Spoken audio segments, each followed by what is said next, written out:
Morning, everyone. Thanks for joining us. I'm Josh McKelvin. This presidential primary cycle, obviously, we heard a lot about illegal immigration and securing the border. And here in New Hampshire, certainly no shortage of news about the heroin and opioid epidemic. And a lot of that drug is smuggled right across the southern border from Mexico this morning, fresh off his trip to see firsthand what the U.S. is facing down there. Congressman Frank Guinta, good to see you. Good to be here. What was your biggest takeaway from going down there? Well, it was a great opportunity to see the border, how Customs and Border Protection does a very good job of stopping illegal immigration, showed me some of the challenges that we have with heroin operations coming across the border from Mexico. More than 80% of the heroin here in New Hampshire does come from Mexico, according to Customs and Border, as well as the DEA.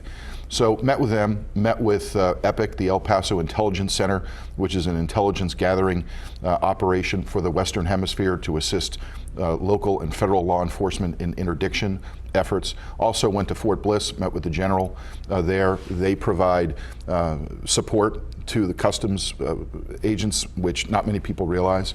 And what I've took away is two things. Number one, we're roughly only getting about 2 to 5% of the heroin that's coming across the border. And secondly, when you say we, you mean New Hampshire, no, U.S., the or Northeast? The United States is only stopping about 2% of the heroin, 2 to 5% of the heroin that's coming across the border. We haven't been talking about this as a nation. And one way to help those people who are addicted to heroin is to reduce the amount of heroin that's coming into this country. So we have to have better interdiction efforts. The second concern I have is that in the president's drug policy, we no longer have eradication efforts in Mexico, where this is being grown and packaged and then delivered to the United States. So I plan on talking with Mexican officials to see what we can do to modernize agreements and change that drug policy. And you talked about the eradication. Is that something that you believe that the U.S. needs to engage in? If we have good intelligence of where this drug is being made across the border, do we go get it and stamp out the cartels? From a security standpoint, I think you need to do two things. You have to have strong interdiction efforts, but why would we wait for the drug to cross the border and then try to seize it? Let's also, in addition to interdiction, have the eradication policy, which is eliminating it before it starts to be grown by the two major drug cartels in Mexico. All right, let's talk about the big picture when it comes to border security and immigration. A lot of the presidential candidates would have us believe up here in New Hampshire that folks are just driving across in golf carts and no problem, piece of cake getting across the border. You were actually surprised by what you saw down there as far as how difficult it is. It's actually rather difficult to cross the border for an illegal immigrant. We have thousands of more border agents now who have better technology thanks to the appropriations process. And we do have new fencing in lots of areas. I saw, Josh, an area in El Paso where 5 years ago the fence consisted of 3 barbed wires, and that was it. Today, you have an 18-foot metal fence with surveillance and Border Patrol agents, so the number of people trying to come across the border has diminished almost overnight, and then the number of arrests has declined, not because they're not doing their job, but because there's far less people coming across the border in that manner. That doesn't mean that we have no more work to do. There are places in California, New Mexico, and Texas and Arizona where there still are areas that we've got to do a better job. So Customs does need to fill their complement. They're about 1,500 short, and I think we need to consider even more appropriations. When you say 1,500, you mean in terms of staffing? In terms of staffing. So they're continuing to staff up. Right. They need at least another 1,500 agents, and I think we need to look at even increasing that number so we have every area of the border covered. But my concern is how much heroin is still getting across the border, primarily through the port of entry of San Diego. It's the largest port of entry. There's the balance between commerce and dealing with the heroin coming across. There are 2 or 3 main types of ways through a vehicle. Someone actually ingests the heroin and brings it across. And then the tunnels. There are tunnels that exist that we have to identify and fill. And if we do those things, those simple things, I think we can absolutely reduce the amount of heroin that comes across the border. But this is where the intelligence operations come in from EPIC, as well as the Joint Task Force North, which is an Army task force that provides supplemental assistance to the agents. Sure, but even after it crosses the border, we're still talking about 3,000 miles before the drug makes it to New Hampshire. Talk about the communication, or maybe the lack of communication between state agencies in the federal government and local agencies. So we've got a lot of state and local agencies that really want to work together to figure out where these drugs are coming from. They go into California. Those supply lines start with a lot of gangs in California, and then they move west to east into Massachusetts, and then up the different corridors into New Hampshire and northern New England.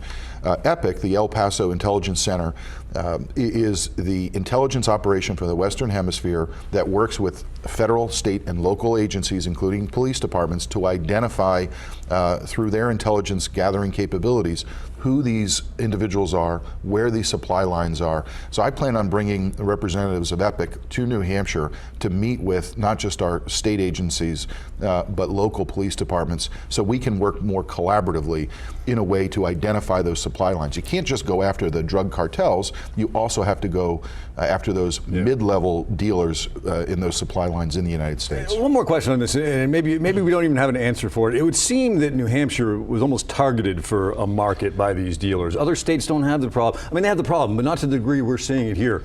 Why? What makes New Hampshire different? Josh, we had 428 people die last year. That's 1 out of every 3,000 residents. That is a significant problem. We're third per capita in the United States. There are other states that have the same problem. We highlighted it, I think, through the presidential primary process, and I commend people in New Hampshire for bringing it to the attention of the national media. Now, I have 70 members on the task force, the Congressional Task Force to Combat Heroin that I chair. A year ago, we had nobody because members weren't aware. There is awareness now. When I talk to the DEA, the head of the DEA, he tells me there's no rhyme or reason for New Hampshire or Ohio or West Virginia. And then there's no rhyme or reason why it's not rampant in Texas, where a lot of this does, or Southern California, where a lot of it does cross the border. So we still have to try to figure that out. Is there a target market in New Hampshire and New England? But so far, DEA doesn't have a clear answer on that. Yeah, big problem, obviously. Let's talk about the campaign. You're up for re-election. You're going to be facing a primary challenge, it looks like, from Rich Ashew, we know, and Pam Tucker, state rep. What do you make of that field? Well, you know, it's interesting. In New Hampshire, everyone seems to have a primary this cycle. What I focus on is the policies that people elected me to work on, and that's where my focus is going to be. Politics always sort of takes care of itself, but really what I think the residents of our state, they're focused on heroin. They're focused on the economic challenges they're having. I just happened to be in Laconia yesterday, and you know the issues that came up: ISIS, heroin, Social Security, issues of housing. Those are the things that people have been asking me about. So Josh, I'm going to continue to do the job that people elected me to do. The politics, it always takes care of itself. But I'm elected to do the job, and I'm running for re-election, not against somebody. You know, when I'm out there and people come up and talk to me about the first CD, first question they ask is it possible for Frank Ginta to overcome this FEC problem that he has? Poll numbers are upside down in terms of favorability. But you say you're not hearing that much from constituents out there. I'll tell you, when I am with constituents, that it never came up in Laconia. You know, this is an issue that was 6 years ago. It's resolved. It's done. If people ask about it, I'll answer it. But people are more focused on the job that I'm doing, the leadership that I bring to the table, and the experience that I bring to the table, because people are having serious problems. You know, my friend Abby Lazat from the Seacoast, who almost died last year because she was addicted to heroin.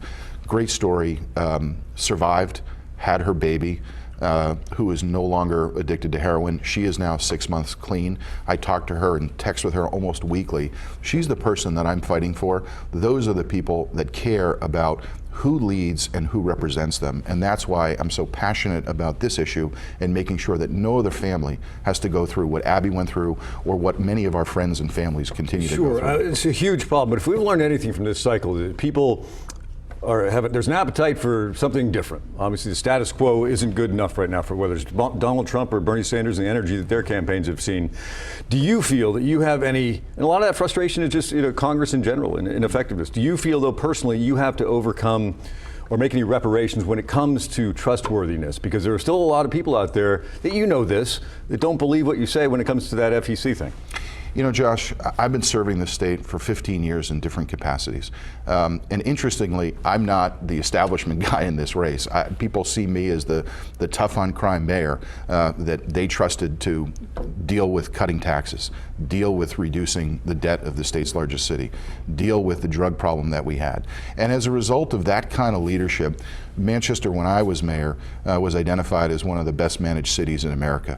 That's the passion and leadership that I bring to this responsibility I have now as a member of Congress, as a member of the Budget Committee, as chairman of the Task Force to Combat Heroin. At the end of the day, when it's gut check time, people want to know that they have tested, bold leadership. That's what I brought to the table. That's what I'm going to continue to bring to the table. So you don't feel like there's no regrets, and you don't feel like there's any apologies you need to make?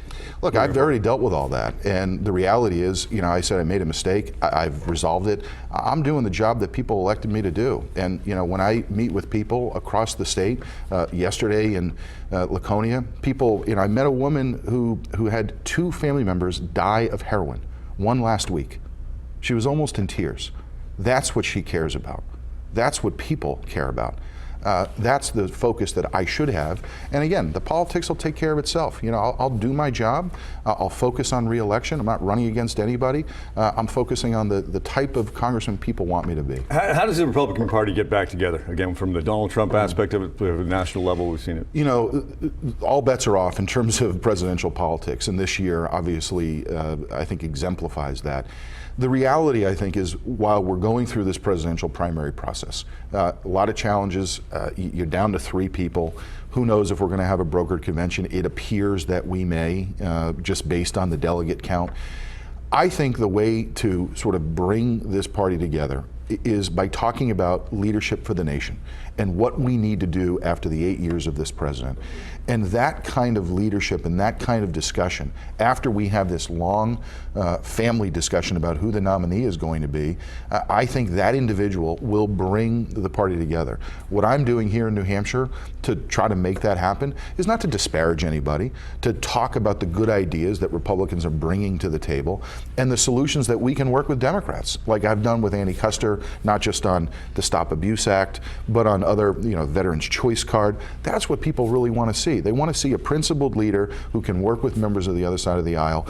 I suspect that at the end of this presidential process, that's what we're going to have in our nominee. All right, well, best of luck to you moving forward. Thank you very much. Good to see you.